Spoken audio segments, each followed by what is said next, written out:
Hello and welcome my dear friends, आपका स्वागत करते हैं आपके अपने यूट्यूब चैनल एग्ज़ाम मेरी जान में। दोस्तों, इस वीडियो में आप लोगों से बात करेंगे Uttar Pradesh GNM ANM admission session 2024 and 25 के लिए। तो दोस्तों, मेरिट के आधार पे चयन होना है। क्लास 12th के परसेंटेज के बेस्ड पर एडमिशन होगा। कोई एंट्रेंस एग्ज़ाम कंडक्ट नहीं कराया जाता है और जो एडमिशन होगा सिर्फ़ और सिर्फ गवर्नमेंट मेडिकल कॉलेज में होगा। प्राइवेट मेडिकल कॉलेज के लिए ये एप्लीकेशन फॉर्म नहीं है। एएनएम के लिए 1800 सीटें हैं, जीएनएम के लिए 453 गवर्नमेंट सीटें हैं यूपी में। ठीक है, तो कहाँ पर सीटें हैं ये भी बताऊंगा आपको। उसके साथ ही योग्यता क्या कुछ रहती है, फॉर्म डेट क्या है, मतलब एप्लीकेशन फॉर्म कब से फिलअप होंगे ये बताऊंगा। चयन प्रक्रिया तो आपको मालूम ही हो गया, क्लास 12th के परसेंटेज के बेस्ड पर होता है। सब कुछ बताऊंगा इस वीडियो में।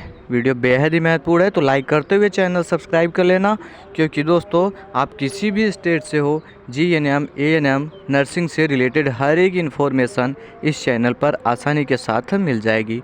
तो चलिए वीडियो को हम स्टार्ट कर लेते हैं।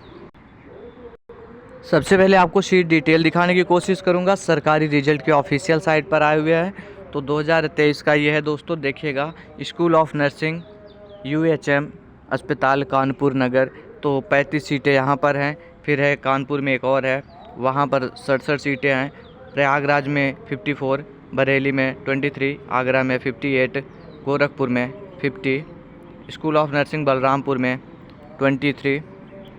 फिर उसके बाद है स्कूल ऑफ नर्सिंग, ये जो है मेरठ का आपका, यहाँ पर 66 है, और केजीएमयू में 77 है। तो टोटल ऐड कर लोगे जा करके हो जाएगा 453, 453 सीटें हैं। उसके नीचे देखोगे तो एएनएम के लिए मिल जाएंगी। एएनएम में आपका 1800 सीट होती है, जिसमें कि आगरा में 50 है, अलीगढ़ में 50 है, अयोध्या में 50 है, आजमगढ़, बलिया, बांदा, बरेली, बस्ती के पास, बिजनौर, इटावा, फर्रुखाबाद, गोरखपुर, हापुड़, जौनपुर, झांसी।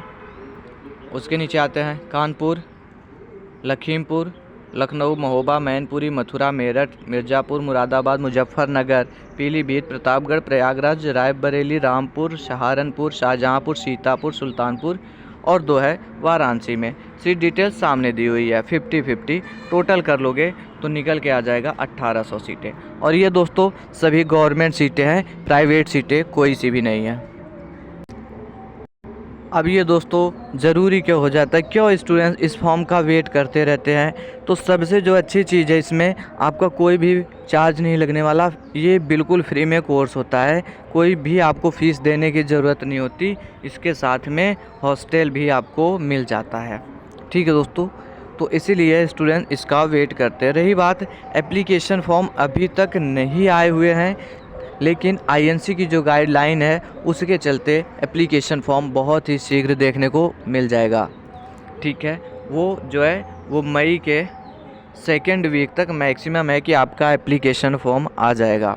ठीक है, इसके पहले भी आ सकता है, मतलब मई 1st वीक में आ सकता है, लेकिन अप्रैल में आए इसके चांसेस न के बराबर है। 1 महीने का टाइम मिलेगा फॉर्म को फिलअप करने के लिए, क्योंकि इसमें कोई एग्ज़ाम नहीं कंडक्ट कराया जाता, इसलिए इसमें ज़्यादा टाइम नहीं लगता है। सिर्फ़ और सिर्फ फॉर्म फिलअप करने के लिए टाइम मिलेगा। उसके बाद 1 हफ्ते में मेरिट लिस्ट आती है, आपका सेलेक्टेड कैंडिडेट जो होते हैं उनका एडमिशन प्रोसीजर स्टार्ट हो जाता है। और सेशन जो चलना है आईएनसी की गाइडलाइन के अकॉर्डिंग वो जुलाई से चलने वाला है। ठीक है, तो फॉर्म वगैरह जो है ये सब कुछ मई में आ जाएगा। डॉक्यूमेंट्स धीरे धीरे से अपने रेडी करने स्टार्ट करिए। अभी भी नहीं करते हैं कोई प्रॉब्लम नहीं है, 1 महीने का टाइम मिलेगा, वहाँ से करिएगा। अभी में कोई दिक्कत नहीं होने वाली है। फ़िलहाल में देखते हैं तो क्या है। अभी कुछ स्टूडेंट्स आएंगे वीडियो ख़त्म होने के बाद, हमसे पूछेंगे कि सर इस बार सुना है यूपी में एएनएम में एडमिशन नहीं होगा। तो सुना नहीं है आपने, वो मैंने बताया है। ठीक है, तो प्राइवेट सेक्टर में नहीं होगा जैसी इन्फॉर्मेशन है, लेकिन गवर्नमेंट में जो है वो होने वाला है। इसका बिल्कुल क्लियरिटी से आपको तभी बता पाऊँगा जब 2024 के लिए नोटिफिकेशन आएगा। हालांकि स्टेट मेडिकल फैकल्टी है जो यूपी की, उसने बता रखा है कि इस बार एएनएम में एडमिशन नहीं होने वाले हैं, लेकिन गवर्नमेंट सेक्टर में होगा, क्योंकि लिमिटेड सीटें होती हैं। ठीक है, आगे जैसी इन्फॉर्मेशन रहेगी बताऊँगा, घबराने की ज़रूरत नहीं है। तो देख लेते हैं। देखिए जीएनएम का मैंने ओपन किया हुआ है, 3 साल का कोर्स है, 453 सीटें रहने वाली है। अगले बार जो फॉर्म इनका फिलअप हुआ था वो 1 जुलाई से 31 जुलाई तक हुआ था, लेकिन दोस्तों मैंने आपको बताया ना अभी ऊपर कि इसमें होता क्या है, इस बार जुलाई से सेशन ही स्टार्ट करना, इसलिए फॉर्म थोड़े जल्दी आएंगे। अब स्टूडेंट्स का क्वेश्चन होगा, सर आखिर में फॉर्म को फिलअप कौन कर सकता है? तो देख लेते हैं कौन कर सकता है। Intermediate examination with 40% of marks in English is mandatory.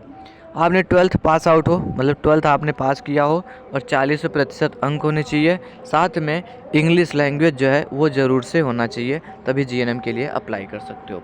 दूसरे वो कैंडिडेट हैं, candidate should have passed high school and intermediate examination with science in high school and intermediate examination by UP board or equivalent. ठीक है, 10th और 12th आपने किया हुआ हो, साइंस स्ट्रीम से किया हुआ हो, यूपी बोर्ड से या इसके समकक्ष जो मतलब कोई सा भी कोर्स होता है ना, 2 साल का डिप्लोमा वगैरह जो इंटरमीडिएट की डिग्री के बराबर देते हो, मतलब उसके समकक्ष है, अगर वो कोर्स भी किया है आपने तब भी कर सकते हो, और साइंस स्ट्रीम से होना चाहिए। यहाँ यूपी बोर्ड की बात कर दिया। अब स्टूडेंट सोचेंगे मैं तो फॉर्म ही नहीं डाल पाऊँगा, अदर स्टेट वाले होंगे, तो घबराइए नहीं, सब कुछ बताऊँगा। वीडियो थोड़ा सा लंबा ज़रूर जा सकता है, लेकिन आपको इसके बाद कोई क्वेश्चन नहीं रहने वाला। आगे बढ़ते हैं। या तो ये दोनों होना चाहिए आपके पास, या फिर उसके नीचे कुछ है ये होना चाहिए। ठीक है, ऊपर में क्या आया कि 12th पास आउट हो, 40% होने चाहिए, इंग्लिश लैंग्वेज ज़रूरी है, हाई स्कूल इंटरमीडिएट दोनों साइंस स्ट्रीम से होना चाहिए, यूपी बोर्ड या उसके समकक्ष किसी बोर्ड से होना चाहिए। इतनी चीज़ें ये ऊपर की 2 हो गई। अगर ये नहीं है तो नीचे वाला देख लेते हैं, या तो वो या तो ये, मतलब 2 में से एक होना ही चाहिए। 10+2 प्रोफेशनल एएनएम ट्रेनिंग। ठीक है, कहने का मतलब क्या हुआ, आपने 10+2 किया हुआ हो और एएनएम कोर्स किया हुआ हो और 2001 के बाद, ठीक है, from schools institution affiliated with Indian Nursing Council and registered with State Medical Faculty of Uttar Pradesh Lucknow. ठीक है, इसका मतलब ये हुआ आप 10+2 पास आउट हो, एएनएम कर रखा है 2001 के बाद से किया हुआ है, और जब किया जिस इंस्टीट्यूट से किया, जिस कॉलेज से किया, वो इंडियन नर्सिंग काउंसिल से अप्रूव्ड होना चाहिए और स्टेट मेडिकल फैकल्टी से वेरीफाइड होना चाहिए। इंडियन नर्सिंग काउंसिल से अप्रूव्ड होने का मतलब क्या है, वो कॉलेज जो है आईएनसी में उसका नाम होना चाहिए। ऐसा नहीं कि आप रैंडम से किसी कॉलेज से कर लिया तो यहाँ फॉर्म फिलअप कर सकते हो, वो आईएनसी से अप्रूव्ड होना चाहिए। साथ में स्टेट मेडिकल फैकल्टी, यूपी के लिए जो है स्टेट मेडिकल फैकल्टी की रूल रेगुलेशन गाइडलाइन चलती है, तो इससे भी आपका वेरीफाइड होना चाहिए कॉलेज। ओके, थोड़ा नीचे बढ़ता हूँ। Candidates general OBC should have minimum aggregate of 45% of marks and candidates SC ST should have minimum aggregate of 40% of marks in 10+2 UP board or equivalent board. इसका मतलब क्या हुआ, जनरल और ओबीसी के जो हमारे कैंडिडेट हैं इनके 45 परसेंटेज मार्क्स होने चाहिए, इंग्लिश तो लिया ही होना चाहिए, साथ में 45% होने चाहिए। एससी एसटी के जो कैंडिडेट हैं इनका 40% अंक कम से कम होना चाहिए 10+2 में। तो ये चीज़ें हो गई। ठीक, उम्मीद करता हूँ अभी तक की सभी बातें आप समझ पाए होंगे। एप्लीकेशन फ़ीस की बात करूँ 200 रुपये है, किसके लिए, जनरल कैटेगरी के लिए, बाकी लोगों के लिए 100 रुपये फ़ीस है, और यही फ़ीस रहती है दोस्तों। गवर्नमेंट फॉर्म के लिए ज़्यादा फीस नहीं लगता, आप सभी को मालूम होगा। बहुत होगा इस बार 25-50 रुपये बढ़ जाएगा, इससे ज़्यादा कुछ नहीं होगा।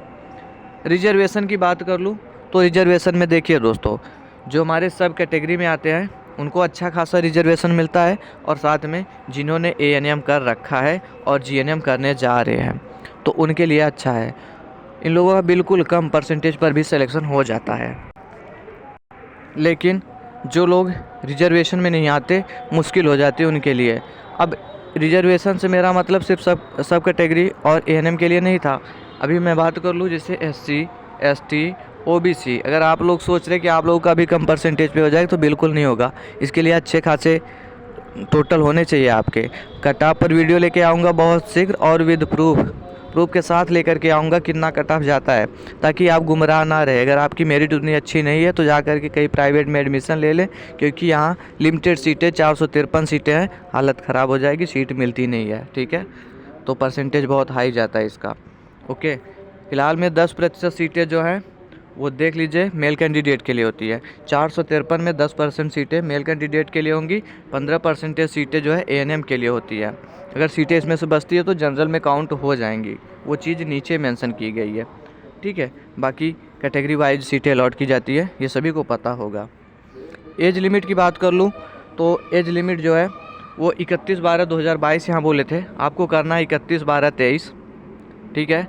इतने तक आपको 17 साल का मिनिमम एज होना चाहिए, मैक्सिमम 35 ईयर्स। कैटेगरी वालों को इसमें भी रिजर्वेशन मिलता है, आपको मालूम होगा, ठीक है।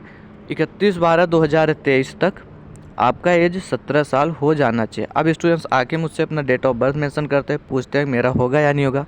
तो मेरे भाई, मेरे बहन, तो एज निकालना आना चाहिए आपको। आप खुद से काउंट कर लीजिए, इतना टाइम नहीं होता, मैं एक एक स्टूडेंट्स का देख करके बताऊंगा।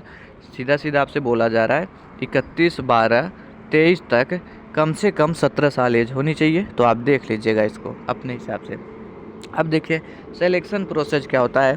Merit will be prepared on the basis of average of the percentage of marks obtained in high school and intermediate examination, ठीक है। बताया ना, इसमें कोई एंट्रेंस एग्ज़ाम कंडक्ट नहीं कराया जाता है। हाई स्कूल और इंटरमीडिएट का परसेंटेज जो होगा उससे एक एवरेज निकाला जाएगा, फिर आपका एडमिशन होगा, ठीक है। अब ये एवरेज कैसे निकलता है, छोटे में आपको समझाने की कोशिश करता हूँ, ताकि आप लोग कमेंट बॉक्स में मुझसे कमेंट करके पूछ सको सर इतने पे मिल सकता है या फिर नहीं मिल सकता, जिससे मैं आसानी से रिप्लाई कर सकूँ आपको।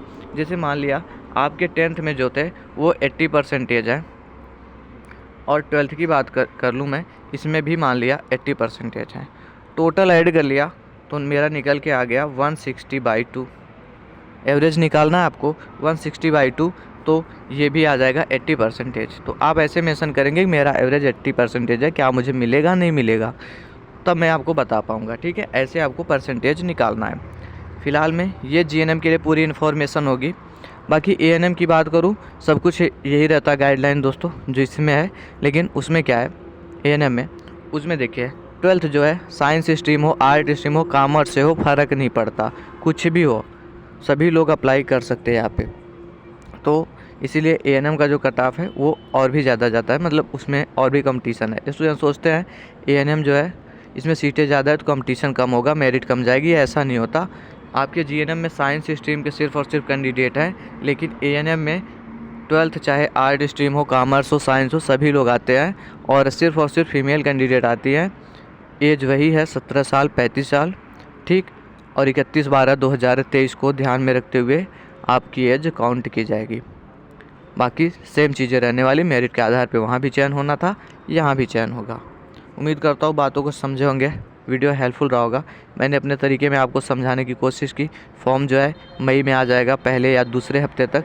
बने रहिएगा चैनल पे, जैसे कोई इन्फॉर्मेशन आएगी आप तक ज़रूर से शेयर करेंगे। कोई कन्फ्यूजन रह गया हो आपको तो कमेंट बॉक्स में कमेंट करना, रिप्लाई करने की कोशिश करूँगा। Thanks for watching this video.